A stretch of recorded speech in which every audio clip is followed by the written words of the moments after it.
Welcome to Man Does Tech, where I solve the problems you didn't even know you had. You need the right tools first.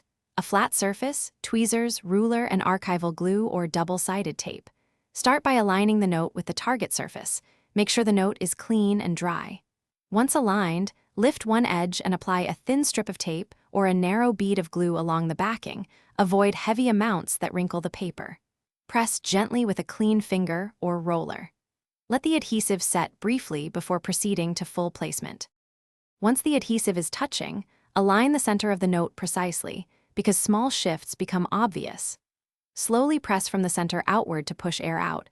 Use a soft roller or bone folder to smooth the paper without tearing.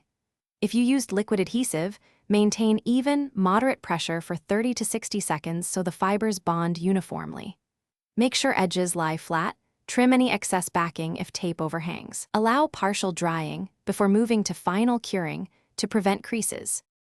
Finish by placing the note flat under a light weight for 2 to 4 hours to cure. Avoid heat which can warp or discolor the note. Once cured, check edges and smooth any slight lifts with minimal adhesive under the lip. If air bubbles or wrinkles appear, lift the affected area carefully with tweezers and reapply adhesive or replace the tape. Act quickly before full cure. Make sure to test a small corner first next time to refine pressure and adhesive amount. Thanks for watching.